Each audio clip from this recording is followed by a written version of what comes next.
Friends, welcome to Mesha's garden. இன்றைக்கி நம்ம பார்க்க போகிறது முட்டை குழம்பு. அதுக்கு 4 முட்டை எடுத்திருக்கேன். அதை நல்லா அவிச்சு ஸ்லைஸாக கட் பண்ணி வச்சுருக்கேன். 2 பச்சை முட்டை எடுத்திருக்கேன். இதுக்கு தேவையான பொருள் பார்த்திங்கன்னா, ஒரு பெரிய சைஸ் வெங்காயம் எடுத்திருக்கேன், இஞ்சி பூண்டு பேஸ்ட் எடுத்திருக்கேன், 2 பெரிய சைஸ் தக்காளி, திருவுன தேங்காய், மிளகாத்தூள் 2 டேபிள் ஸ்பூன், கரம் மசாலா, ஜீரகம், சோம்பு, 2 டேபிள் ஸ்பூன் மல்லித்தூள், அப்புறம் பார்த்திங்கன்னா மல்லித்தழை, தாளிக்கிறதுக்கு பட்டை எடுத்திருக்கேன், 3 கிராம்பு எடுத்திருக்கேன், நட்சத்திரம், பிரியாணி இலை. வாங்க எப்படி பண்ணலான்னு பார்க்கலாமா? வடை சட்டியில் எண்ணெய் நல்லா காஞ்சிடுச்சு. நம்ம ஒவ்வொரு மசாலாவை ஆட் பண்ண ஆரம்பிக்கலாம். எடுத்து வச்ச பட்டை, சோம்பு இது எல்லாத்தையுமே ஆட் பண்ணிடலாம். கருகாமல் இருக்க லைட்டாக வறுத்து கொடுத்துருங்க. வச்ச வெங்காயத்தை ஆட் பண்ணிடலாம்.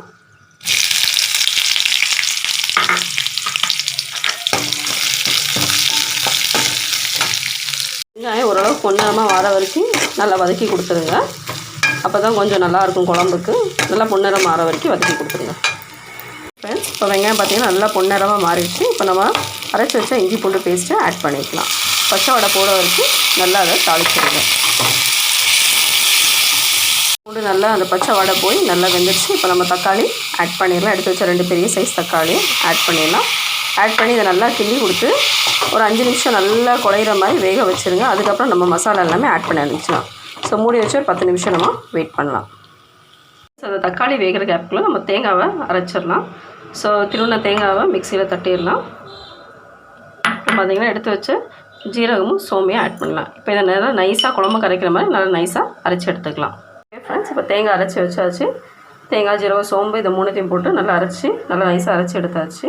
வாங்க இப்போ நம்ம ஆட் பண்ணிடலாம். இப்போ நல்லாவே வெந்துருச்சு. மசாலா வாடெல்லாம் போய் நல்லாவே வெந்துருச்சு. இப்போ நம்ம ஒவ்வொரு மசாலாவும் ஆட் பண்ண ஆரம்பிச்சிடலாம். ஸோ எடுத்து வச்ச 2 டேபிள் ஸ்பூன் மல்லித்தூள், 2 டேபிள் ஸ்பூன் மிளகாத்தூள், எடுத்து வச்ச 1 டீஸ்பூனு கரம் மசாலா. இப்போ இதை 3த்தையும் போட்டு நல்லா வதக்கிடலாம். கொஞ்சம் தீஞ்சி போகிற மாதிரி இருந்துச்சுன்னா லைட்டாக தண்ணி ஆட் பண்ணிக்கலாம்.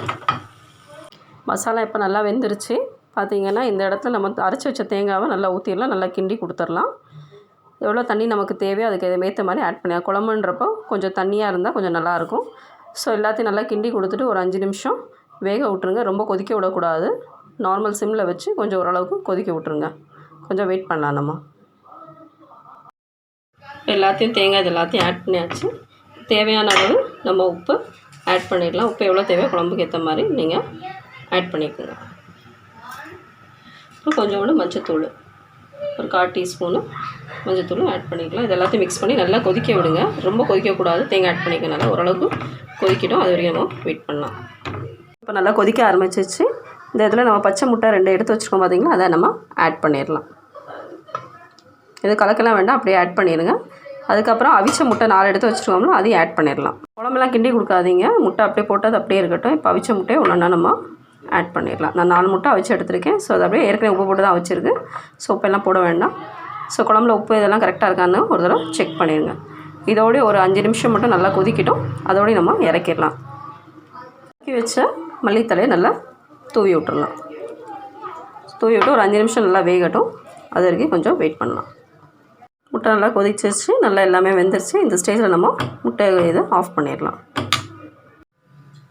வாவ், பார்க்கவே கம்மன்னு இருக்குது. சாப்பிடலாமா?